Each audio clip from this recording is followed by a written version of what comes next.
Hello everyone and welcome back to our reading of From the Earth to the Moon. Today's chapter, The New Citizen of the United States. Let's get started. That same day, all America heard of the affair of Captain Nichol and President Barbicane, as well as its singular denouement. From that day forth, Michel Ardan had not one moment's rest. Deputations from all corners of the Union harassed him without cessation or intermission. He was compelled to receive them all, whether he would or no. How many hands he shook, how many people he was hail fellow well met with, it is impossible to guess. Such a triumphant result would have intoxicated any other man, but he managed to keep himself in a state of delightful semi-tipsiness. Among the deputations of all kinds which assailed him, that of the lunatics were careful not to forget what they owed to the future conqueror of the moon. One day, certain of these poor people, so numerous in America, came to call upon him and requested permission to return with him to their native country. "Singular hallucination," said he to Barbicane, after having dismissed the deputation with promises to convey numbers of messages to friends in the moon. "Do you believe in the influence of the moon upon distempers?" "Scarcely." "No more do I, despite some remarkable recorded facts of history. For instance, during an epidemic in 1693, a large number of persons died at the very moment of an eclipse. The celebrated Bacon always fainted during an eclipse. Charles VI relapsed 6 times into madness during the year 1399, sometimes during the new, sometimes during the full moon. Gall observed that insane persons underwent an accession of their disorder thrice in every month at the epochs of new and full moon. In fact, numerous observations made upon fevers, somnambulisms, and other human maladies seem to prove that the moon does exercise some mysterious influence upon man." "But the how and the wherefore?" asked Barbicane. "Well, I can only give you the answer which Arago borrowed from Plutarch, which is 19 centuries old. Perhaps the stories are not true." In the height of his triumph, Michel Ardan had to encounter all the annoyances incidental to a man of celebrity. Managers of entertainment wanted to exhibit him. Barnum offered him $1 million to make a tour of the United States in his show. As for his photographs, they were sold of all size, and his portrait taken in every imaginable posture. More than 500,000 copies were disposed of in an incredibly short space of time. But it was not only the men who paid him homage, but the women as well. He might have married round 100 times over if he had been willing to settle in life. The old maids, in particular, of 40 years and upward and dry in proportion, devoured his photographs day and night. They would have married him by hundreds, even if he had imposed upon them the condition of accompanying him into space. He had, however, no intention of transplanting a race of Franco-Americans upon the surface of the moon. He therefore declined all offers. As soon as he could withdraw from these somewhat embarrassing demonstrations, he went, accompanied by his friends, to pay a visit to the Columbiad.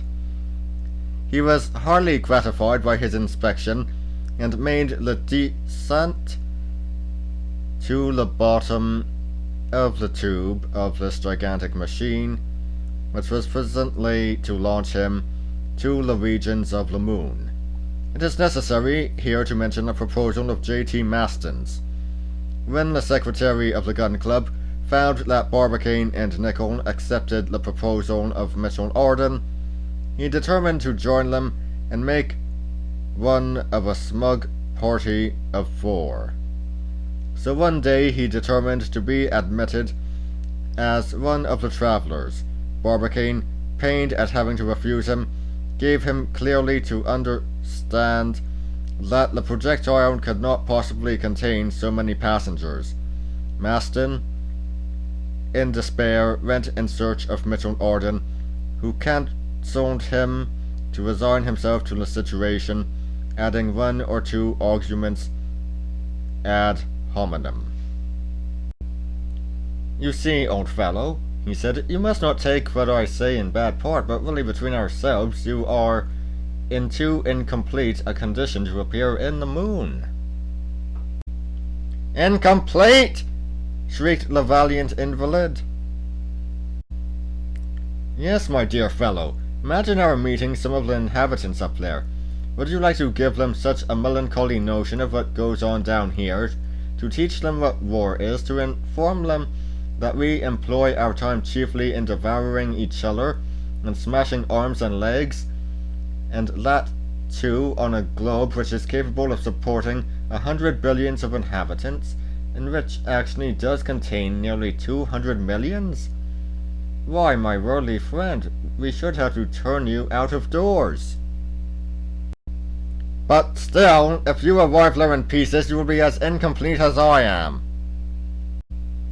"Unquestionably," replied Michel Ardan, "but we shall not." In fact, a preparatory experiment tried on the 18th of October had yielded the best results and caused the most well-grounded hopes of success. Barbicane, desirous of obtaining some notion of the effect of the shock at the moment of the projectile's departure, had procured a 38-inch mortar from the arsenal of Pensacola. He had this placed on the bank of Hillsborough roads in order that the shell might fall back into the sea, and the shock be thereby destroyed. His object was to ascertain the extent of the shock of departure, and not that of the return.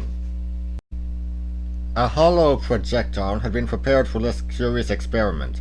A thick padding fastened upon a kind of elastic network made of the best steel lined the inside of the walls. It was a veritable nest most carefully wadded. "What a pity I can't find room in there," said J.T. Maston, regretting that his height did not allow of his trying the adventure. Within this shell were shut up a large cat and a squirrel belonging to J.T. Maston, and of which he was particularly fond. They were desirous, however, of ascertaining how this little animal, least of all others subject to giddiness, would endure this experimental voyage.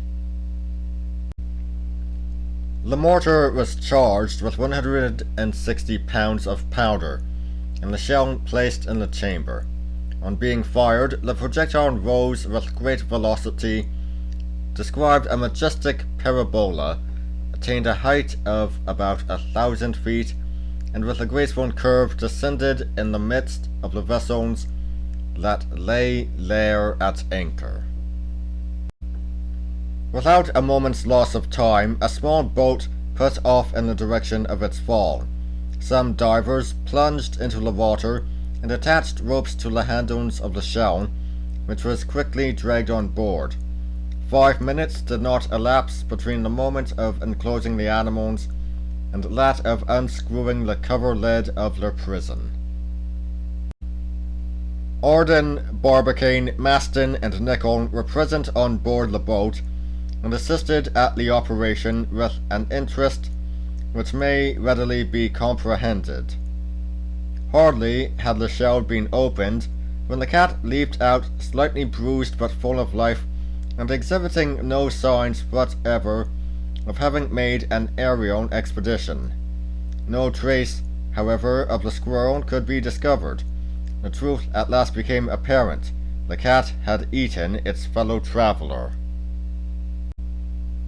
J.T. Maston grieved much for the loss of his poor squirrel, and proposed to add its case to that of other martyrs to science. After this experiment, all hesitation, all fear disappeared. Besides, Barbicane's plans would ensure greater perfection for his projectile and go far to annihilate altogether the effects of the shock. Nothing now remained but to go. 2 days later, Michel Ardan received a message from the President of the United States, an honor of which he showed himself especially sensible. After the example of his illustrious fellow countryman, the Marquis de Lafayette, the government had decreed to him the title of Citizen of the United States of America. And that would be all for today. I'll see you all next time. See ya!